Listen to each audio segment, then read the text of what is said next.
Hi, I'm Don Mooers and welcome to Montgomery Week in Review. Montgomery College fared well in the 2014 General Assembly session.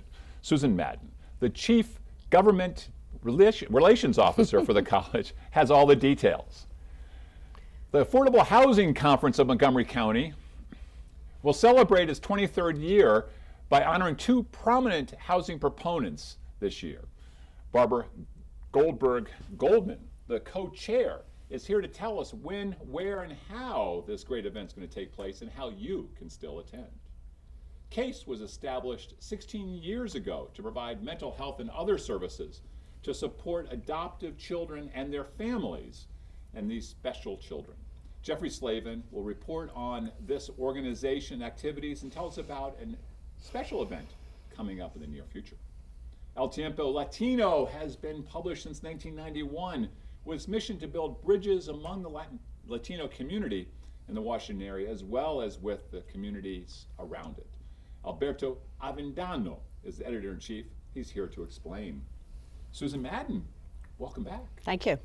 It's always great when you're on the show because we're here to talk about one of the great institutions, not only in our area, but in the country, Montgomery College. Yes, our community's college. Our community's college. So 2014 General Assembly, how'd you do? We're really excited about the outcome of the General Assembly this year, their session, particularly the work that our delegation did to support their community's college. We're getting new operating support, about 7% increase there, and new money for capital facilities. Now, the state money comes in. Is that important in dealing with the operations, keeping tuition down and all of that? Certainly. The state provides about 14% of our operating budget. We're hoping in time that will grow to about a third of our operating budget. But their good work will help us keep tuition affordable again this year. Capital budget means building. So what are we building? So, great things. We're very fortunate to have both the county and state support our capital budget. And in particular, there's $14 million new dollars we got from the state will help us renovate the Science West building at Rockville. Okay. So you've got the biotech in Germantown, you've got the big science, and then Tacoma Park, all that building and renovation. You must be feeling pretty good right now. We're feeling really great about the quality of our facilities because we know that if you want to work in a 21st century workplace, you've got to learn in a 21st century classroom. Now, are we able to keep up with the increased enrollments? Increasing enrollment's always a challenge for us. We got 2,400 new students over the last several years. That's the size of a small community college area in Maryland. Well, bigger than many of the community colleges. Correct. In the remote areas. Correct. MC is the largest community college in the state of Maryland, and so we're really excited about the pace at which our state and local legislators support our capital needs. May I say something that is personal? And it is that my daughter is a proud graduate of the Scholar Program at Montgomery College, and now she is into graduate school, and her experience has been incredible. So do you keep records on how Montgomery College is attracting minorities? Certainly. Thank you for sharing your daughter's story. We do. We serve students at all end of the educational continuum, those in career and tech ed, to scholars who come in as straight A students from the high school and then stay with us and then graduate to go on and do big things. We love to keep track of our outcomes and our data, and we are a very diverse institution. We serve students from over 160 different countries, native origin. Most of them are students like your daughter who came up through MCPS, but we serve a wide variety of people in the county. And you also have a good collaboration with MCPS and the universities at Shady Grove, right? Yes. In fact, I'm glad you mentioned that. We have a new partnership with MCPS and the University of Shady Grove, our ACES program, where we're embedding college coaches, our employees, into MCPS to help those students who are traditionally underrepresented in high school, so to help more Latino families understand not only the value of a post-secondary education, but that it is possible and doable, and they have affordable options right here in their backyard. And where does that funding come from? Right now, the college trustees cut out a program. We used our own resources to get it started.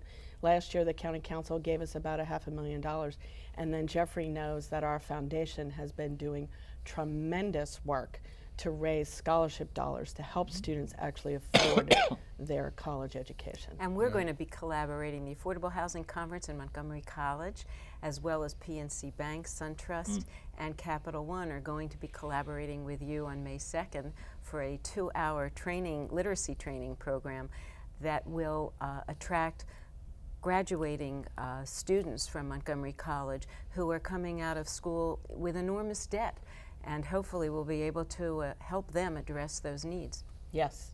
Even community college students come out of school with debt, unfortunately.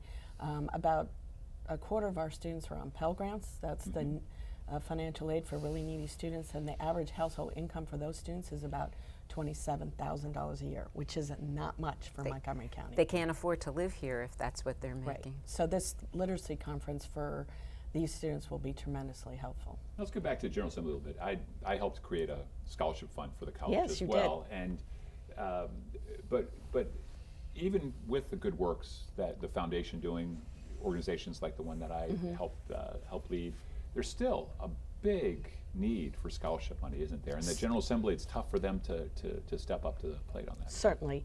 As I said, if you're earning $27,000 a year, that will get you a Pell Grant from the federal government. That's about $5,000 a year. That can help you with your tuition at MC, and that's about what it costs to go year round.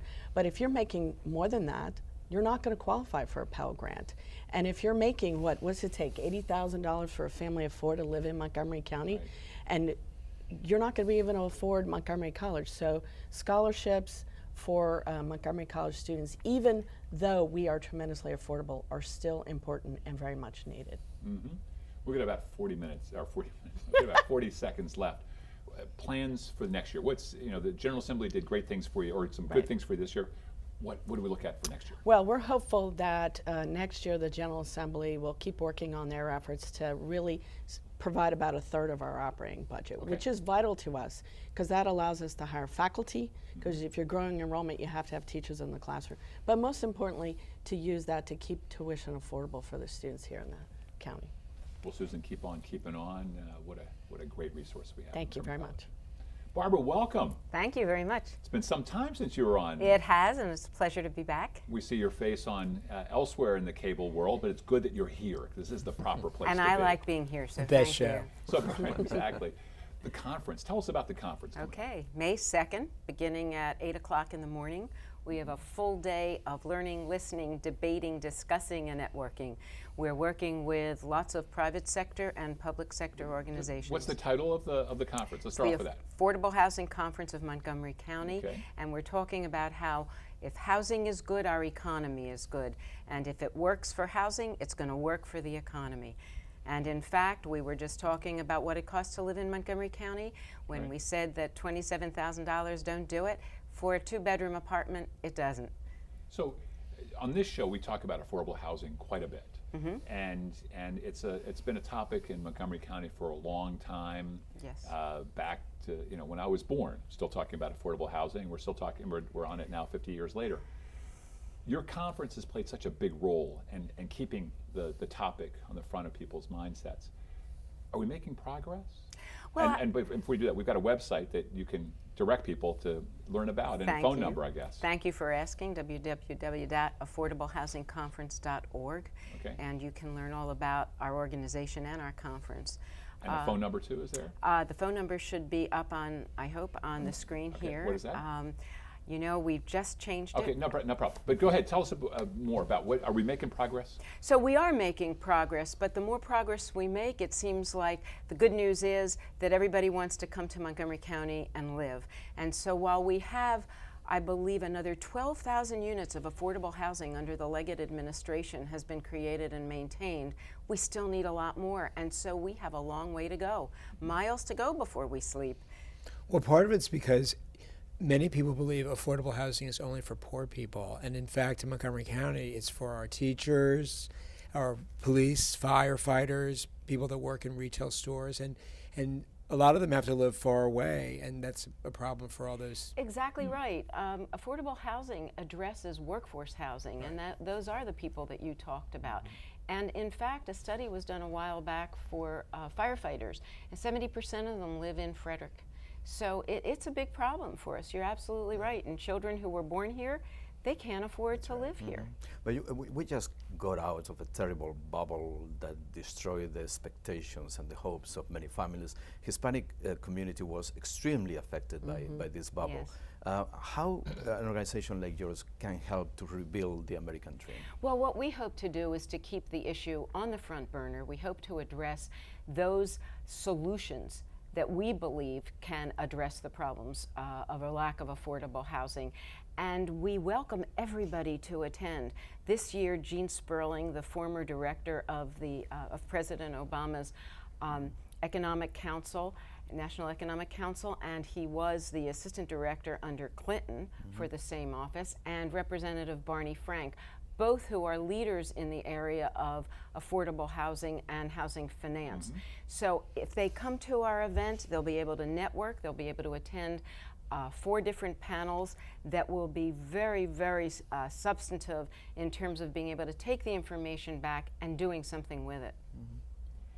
In looking at that bubble bursting here, how did that impact the affordable housing? It was a dramatic impact. What we saw was once the bubble exploded, there were many homes and homeowners that went into either foreclosure or foreclosure events. And developers who were not our typical Montgomery County developers, because we partner with them all the time and they are wonderful partners, but people from out of state would come in and buy up these homes and sit on them and then wait for the economy to change and flip them. Meanwhile, these people who used to live in the homes had bad credit reports because of the foreclosure events or the foreclosures, and they have a hard time being renters because when you rent an apartment, your credit scores are looked at. So it had a domino effect, and it was significant. And thank goodness the Leggett administration has been very successful in addressing those needs of the people who were so dramatically impacted. About 45 seconds left. What do you hope to get out of the conference? What are the steps? What are the actions that you think are going to take place? So when I talk about the different panels that we have, we talk about the problems and we talk about potential solutions to these problems, whether it be transit-oriented development, financial literacy for students, homes for the frail and elderly, economic development. It's a host of problems that are all impacted by the lack of affordable housing in Montgomery County. And it's all interrelated. You can't escape it no matter where you live and who you are and what you make. You have a magic wand. What would you do? One thing you do. If I were to create a solution, are you talking about? You have about 5 seconds. I would expand the MPDU program. I would find revolving loan funds, and we would help people help themselves. Helping people help themselves. What a great way to end the first half of the show. We'll be right back after these messages.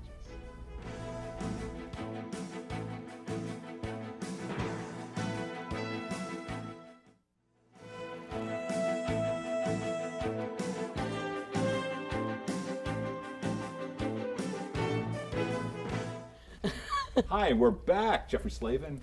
Great to have you, Mr. Mayor. Always good to be with you, Don. And community leader. We're talking about an organization that's near and dear to your heart. Tell us about it. CASE, the Center for Adoption Support and Education, Okay. which is really a unique organization. It's national, but it's based right here in Montgomery County. And adoption doesn't end when the adoption takes place. Right. After that, the adoptive children need lots and lots of help. Okay. And so do the parents. And Okay. that is the gap that CASE fills in so Now, well. How did it come about? I mean, if you know, but or Well, there was a woman, Kathleen Dugan, Right. who had 9 children, 5 adopted, and she was sort of the angel of the organization around 16 years ago. Okay. And Deborah Bernstein Riley, who is the executive director, president of CASE now, she's a nationally and internationally known expert on adoption. And she leads the organization, and they came together. And I think there's a website up on the screen right now. Yes, there is a website. And that's for people can learn more about the organization. Correct. Now, for you personally, what do you get out of it? In terms of why involved? I mean, you're involved in so many different things. What is it about CASE that draws you? Well, what originally drew me was the leadership of Deborah, and I do have a personal connection to adoption. And then my mother was a social worker, and she worked for the New Jersey Board of Child Welfare and placed children and families. So I've always been sensitive to that, and also I have adopted members of my family. Okay. So I've been aware for all my life, and now my adopted family members were privileged, and their parents were well trained, highly educated, and were great parents. But that isn't the case everywhere. Now, you know, as I'm a parent of 3, I had no training in how to be a parent. I take it that Case actually does something the rest of us don't get, which is how to be a parent. Yes, definitely, and there are special requirements when the child is adopted, obviously, because they go through a lot of issues that non-adoptive children. don't go So through. why should I use the organization instead of going my merry way, trying to fight the system, the international system sometimes, to look for my beloved new child? Well, no, I'm not sure that there are public agencies that deal with families that have problems with their children that are adopted. This is not a problem. The problem of adopting the child. This is after the child is adopted, Oh, I see. growing up, and the adolescent issues. They're unique adolescent issues Sure. for adoptive children. So you come to obviously. play as a support group. It's totally a support. Yes, it's a Hey, support. Jeffrey, don't you have an event coming up and you're celebrating this Yes, there's silver a big Olympic? event. There's a big event medal coming winner? up next week, and it's their annual gala called A Case for Case. It's sort of a play on the wine thing, and one of the I am going to be getting an award, which I'm so proud of, but it's going to be presented by our Lieutenant Governor, who has been a real leader in this area. He is an adoptive parent, as you probably know, and he is very proud of that, and has been involved in many policies to foster support by the government for adoption and foster care. And one of the persons that's going to be featured next week is Titania McFadden, who was adopted out of a Russian orphanage, and she is a Paralympian now and won a silver medal in Sochi. Fantastic. So it's quite exciting, right here in our community. So from great. Russia to here, back to Russia for the Olympics, and then back here again. Right. What a right. going! I guess Isn't that's that a called great going story? full circle. Yes, that's a great story. Yeah. Where do you see the organization going? Where do you see this issue going of support for adopted children and families? Well, I think that more and more families are adopting, and more families are realizing that they need help with their children. And not only by going to the organization and getting the services there, but through their website, reading the books. Deborah speaks all over the country on this issue, all over the world. Okay. We've got housing, we've got Montgomery College. Is there particular issues that adoptive families have to face? Let's say with housing. I mean, are there... I'm not sure that there's a problem with housing. I mean, I don't think there's discrimination against families with adopted children. Right. But it's a unique thing where you're raising a child today, and that sometimes there's an identity issue and what have you, and parents are not equipped to deal with that. We've got 15 seconds left. Anything from town of Somerset we should know about before we leave? Everything's Affordable going housing in beautifully. Somerset. Everything's going beautifully. And MPD, these public housing in Somerset coming up soon? No, public housing is not an issue, but our community is a supportive community for others to live in Montgomery County and have affordable housing. And the moderately priced dwelling unit program also is there. Yes, Perfect. yes. Thank you, Jeff. Right nearby. Okay, Thank you. wonderful. Thank you. Alberto, welcome. Thank you. It's my first time here. I'm so proud. Well, I watch you. And look at this company I have. I have a mayor, I have 2 important savvy women, and then you have me. Wow, we'll have It's- to give him a check later. Yeah, you bet. Exactly. No, you're on Revista Semana, the other Montgomery County, Montgomery Week in Review, Latino version, Hispanic version. You're at El Tiempo Latino Yes. as the editor-in-chief. Yeah. You must have seen so many things happen in Montgomery County, the DC area, this change. The whole community doesn't look the same as it used I to. help people to get out of jail. I'll help unify families. I have lived literally the drama of immigration, and I have seen what you don't see in mainstream media, which is the average normal gringo, which is Hispanic, with a passport, and we are very happy in our country.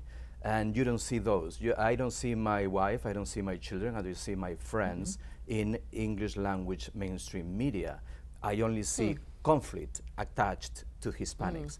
The function and the role of a publication like El Tiempo Latino, that is one of my crazy things in life, that I decided to quit my academia and come into my journalistic roots. And I built this newspaper with an incredible help of a small team. And then we end up being a publication of the Washington Post, out of stubbornness and all these things that you need to belong. Sure. And we are so proud of being part of the Washington Post and keep pushing the Hispanic agenda. We build bridges. Wait. Yes, I will. What is the Hispanic agenda?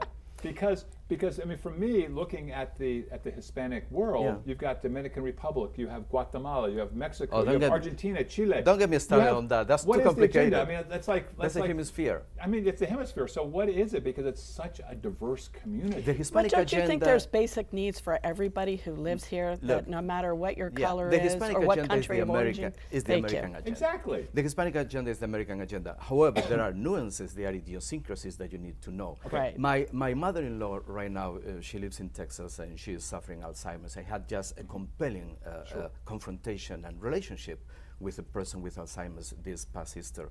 And the first thing she lost was the English language skills. But the system attaches her, a person who has no English language skills.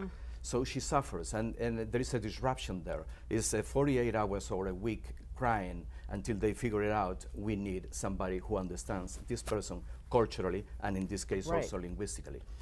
Yes, Hispanics in this nation are part of the mainstream texture of the nation, but we have our own idiosyncrasies, and it's very important. Spanish language is not a foreign language, it's another language of the land. This is a multicultural, multilingual nation. We better get acquainted and comfortable with it, because it's what America is about. Right, but Don, even though all groups are not monolithic, so I'm sure that there are some issues that are common to all different Latinos, no matter what country they come from. Yes. And part of that is discrimination against language. Yes. I mean, that's a common thing. But there are, we have our own issues, and I am extremely critical. I write my op-eds in English and in Spanish, so both sides can listen to me and can send me their regrets. And I am very critical with, the so-called Hispanic leadership. I think Hispanic leadership in the United States is defined by absence. I think we don't have it. We need to build it. In affordable housing, we reach out to a host of ethnic groups, different ethnic groups, and the Latino group specifically is very actively involved with us. And we have a contest for first-time home buyers called Break the Barrier to Home Ownership. We get many, many applicants from the Latino community throughout Central America, South America, Mexico, as well as Spain. So we are very much involved in the community, and we want to encourage the community, whether it be monolithic or even pieces of it, to come in and participate with us. And the initiative that you are taking care of is crucial, but you're doing something that is key, and is establishing a relationship. This market is based on comfortability of a two-way direction kind of relationship. You have to be warm, you have to be personal. Once you get that, you have a loyal customer. And trust. Trust is critical. Yeah. But that's a message for the marketeers that they can't figure out yet. So you were talking about leadership. How do we grow the next generation of leadership for our community, and how can MC be part of that? I mean, if our community has changed, we're clearly at a crossroads. We have to grow a new leadership cadre. How can we do that? The Hispanic community is an investment. It's a reality, and it's an investment in the future. Establish the relationship now, so those kids, the next generation, are going to identify you and stick to you. What a great way to end the show. What a perfect ending. Thank you. What a great show, you guys. Thank you for joining me today. And Thank you. all of you in the viewing audience for joining us for this week's edition of Montgomery Week in Review. I'm Don Mooers. Please join us next week at this very same time.